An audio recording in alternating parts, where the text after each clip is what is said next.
Yo Elliott, what do you recommend for me to break through my strength plateau? Breaking through strength plateaus could happen in a myriad of different ways. For example, you could just study the strength curve, right? Like if you're struggling with your bench press, are you stuck in the hole or are you stuck in your lockout, right?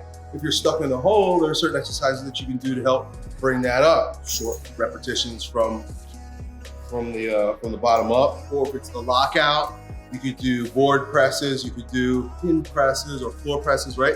So there's a strength curve. You could also consider that your nervous system has gotten bored, right? This like legitimately happens. Like the nervous system just adapts to the stimulus. And so you got to change the stimulus. If you're used to doing, say, 5x5s, right? You might want to throw in a phase where you're doing like 100 rep sets, right? Like just change it up completely. They call it muscle confusion. I don't know if that's legit, what we're talking about right now, but your body gets burnt out doing the same things over and over again, right? And then there's also physiological. Are you getting enough sleep?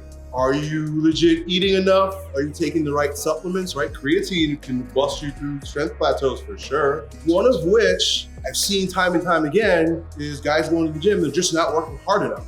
Like they're just not working hard enough. It's like, yeah, you're doing it, you're doing the right things, you're doing the exercise well, but you're really not straining and struggling under the weight. And it's that strain, that struggle, that perceived rate of exhaustion, straining, that causes your muscles and your nervous system to adapt. I had a friend over this weekend, Jay Vincent. I might do a video with him here pretty soon. And he does like 1 or 2 sets for every body part, and he only trains twice a week. And he's super strong and he gets jacked. Why? Because he stimulates the muscle by working. 1 or 2 sets means I'm destroying myself in 1 or 2 sets. Like I'm working really, really hard as opposed to like 5 mediocre sets. You see what I'm saying? So there are a lot of different things to consider.